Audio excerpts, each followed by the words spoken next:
let's talk first of all about welfare, and then we'll come on to defence, because they are tied in. We ain't got any money. We haven't got money for defence, and we haven't got any money for welfare. There needs to be reform. So we're going to have a reform of welfare, or are we not? Because Keir Starmer's apparently going to water down his welfare reforms because he's got a massive rebellion from Labour MPs. Are the Labour MPs right, or is he right, or are they both wrong? Well, no, we need a massive reform of welfare, but the Labour MPs were elected on, effectively supporting people with whatever they want out in society. If they need handouts, they'll give them as many handouts as they want, because that's Labour's basic. Labour is no longer the party of Labour; it's the party of Labour-outs. The big thing in this is with all the rebels. You mentioned committee chairs that are in there. You have junior ministers or parliamentary private secretaries vote against the government. I don't know whether he's going to whip this, but if they try and whip this vote and people vote against it, the MPs tend to lose their vote, lose their whip. And then those that are in positions of responsibility tend to have to resign from that. That is a massive, massive issue for Keir Starmer when it comes to trying to keep the machinery of government going without there being some form of big reform. He's in real trouble here. Yeah, I mean, he really is. And it is extraordinary that he's in such trouble so early in his administration. Sometimes, though, I do think it feels like he's been in power for a very long time. It feels like we've had a very busy last year. And Keir Starmer has done quite well on the world stage in terms of a lot of it is smoke and mirrors, whether it's what's happening at NATO or trade deals with Donald Trump. But he's done largely not as badly as I thought he would do. Yeah. I'll say that much at least. But it's always very easy. And Tony Blair did this as well. And David Cameron, everyone, they all love prancing around on the world stage because, you're very busy and important, and there's lots of flags and ministerial cars, and you're just so terribly busy and important. Everyone takes you seriously, and you make announcements, things like that. Whereas actually the nitty-gritty of domestic policy and dealing with the finances and welfare reform and getting people back to work and, energy policy, it's not as sexy. And you don't get much credit for it. But at the end of the day, if he wrong decision on winter fuel. Yep. It was the wrong decision announced. Crazy to have done that. Had to U-turn. Yep. I think welfare reforms don't go far enough, but he's going to water them down. Once he's done that, and we've seen numerous other U-turns on other policies as well, he's basically shown he doesn't believe in anything, the policies don't stand, he's spineless, he's got no authority, he's weak. Yep. The message that has gone out to backbenchers is you can basically win any argument you want to win.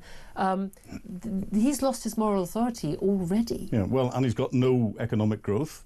He's empowered the unions, and they're to come back in our winter of discontent that we're going to get in. And the Employment Rights Bill will give them easier rights. You'll be able to go on strike with just 10% of the workforce agreed. Exactly. He hasn't smashed the gangs, and we're getting 2 infantry battalions worth of young fighting men, and as we see in the front page of the Sun today, pushed by the Russians into this country. And how seriously did you take that? You mentioned earlier you wrote a book about, a novel about this. Extremely seriously, and it was a thread in the novel. I put it as a thread in the novel because I knew it was happening. How does that happen? Well, they will. The Russian politics and Russian organised crime are one, effectively. It's the organised crime gangs that are pushing in, and the Russians will know that by pushing Putin's a mafia boss, exactly, by pushing as many people across the channel. They're destabilising our government. They're causing political capital to be taken and debating it. It's costing us an awful lot of money that can't be spent elsewhere. That in itself creates further arguments and discontent within the country, and it creates discontent between the UK and our European neighbours. Therefore, it's win, win, win, win, win for Vladimir Putin. So that's why he's doing it. Yeah, and again, we see the Russian bots, and we see Iran, China, other countries do this as well. But they genuinely do this, and it does sow discord. And there's a lot of evidence actually that an awful lot of the pushing of trans lobby, the green agenda, the pro-Palestinian guardian, that a lot of this is being pushed. It sows dissent. It undermines national sort of values and security and community cohesion, and this does have an impact, and it is just slowly disintegrating the building blocks of Western civilization, our values and our belief system. Yeah, this is grey zone warfare. Putin is a past master at finding a little fracture somewhere, putting a knife in it, wiggling it, making it bigger and bigger. But it's not just Putin, it's those that also support. You look at Palestine Action and the reports that are coming out about it being funded by the Iranians. We've known that for a long time. Exactly.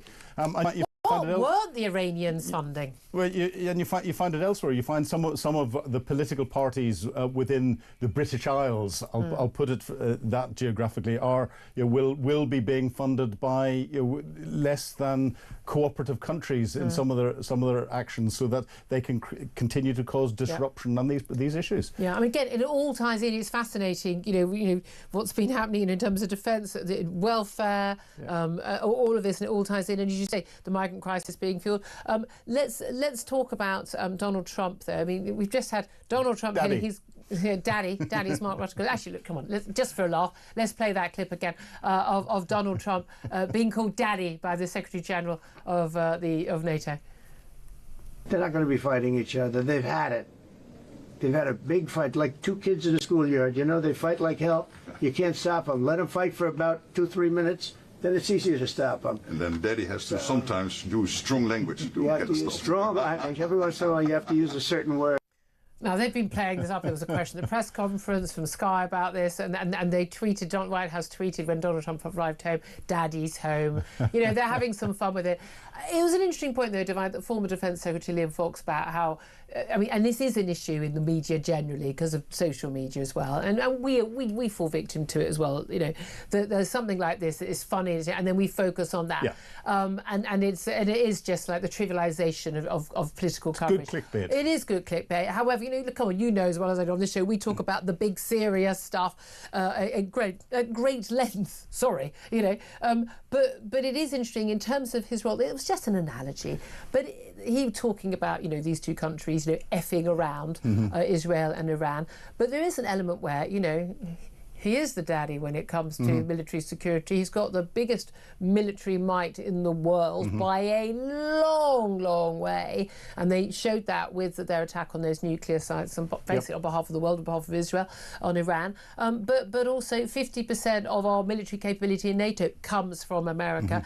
But did he win a victory in getting most, not all, European NATO countries to frankly start vaguely pulling their weight? Yeah, I'm not a Donald Trump fan in any way, shape or form, but what he's managed to do in waking European NATO up and getting them to start to take defence seriously and all the rest of it is fantastic. What he's done with the, as he calls it, the 12-day war between Israel and Iran with the US intervention is masterful. And he's got the ceasefire. So he's got a ceasefire. He's achieving some good things, but the way that he is taking over everything, and everyone is sort of hero worshipping him I don't like the whole that. way through. And this is where Daddy is a good joke, but it's also, when you think about it, it sends shivers down your spine and is a bit uncomfortable whenever you we hear had it. that text message that Mark was sent, and again they're all having to sort of kowtow. And again, even when Keir Starmer was in the White House and he handed over that invitation from the King, and it's just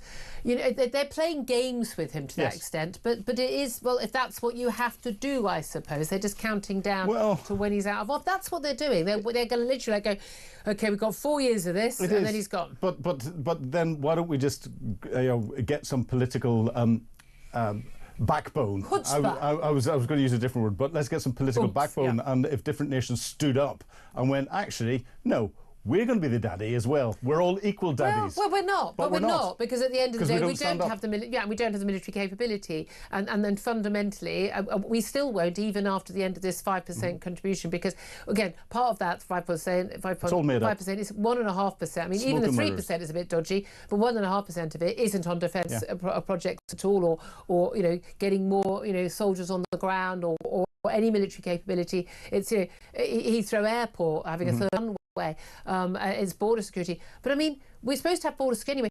This is the thing. Does anyone seriously think we can protect our own borders from an invasion of any sort, or indeed our allies? Yes, the expectation that there will be some sort of incursion into NATO territory by Vladimir Putin in the next 5 years. Well, people can poo-poo this being said by Zelensky, but it seems to be what most military analysts I speak to say, either on or off the record. But what, we're going to go protect the borders, are we? We can't even protect our own. From as you say, two infantry battalions of men arriving every day, who don't even, on average, who don't even have weapons. Yeah, and we're now getting clear reports that they're being sent in by the enemies of the state, the very people that were mentioned by Mark Rutte as the the single biggest threat to NATO countries and everything else. But you know, Keir Starmer has a plan. It's smash the gangs, but the gangs are the states. And the state that's doing this is Russia. He's not smashing anything. He's not achieving anything with regard to the security of our borders.